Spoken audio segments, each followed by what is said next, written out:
Okay, so let's talk about a couple fastening techniques. So if I was to take my screwdriver and put my Robertson bit in and grab one of these wood screws here, these are a number 6 by 1/2 inch, and just try to put that right into the plastic, you can get it to go, but it's going to be really hard. So it's just going to be annoying.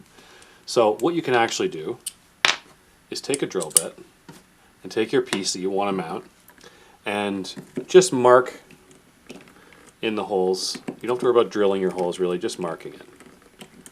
Now what we'll see here is we've got these two marks that we put in our piece. So now what I can do that I'm not trying to hold two things together is just drill some holes. They don't have to go too deep. They're just to start the screw in.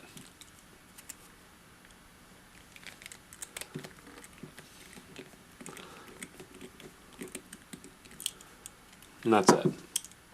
Now to put my piece on, trying to hold this on and lining the screws up all at the same time is kind of tricky.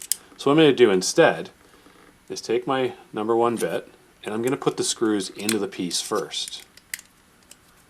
And what I'm going to do, you'll look here, is I'm going to poke those through just a little bit. And I'll put 2 screws in. And the reason to poke those through just a little bit is that when I go to put this into where I've drilled my pilot holes, it's going to be really easy to find the spot that I wanted this to be, because they're just going to drop right in.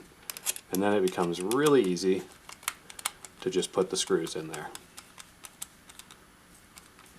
Flip it over and do the second one. So this technique applies to a lot of the steps of building these projects, so just something to keep in mind as you do the assembly.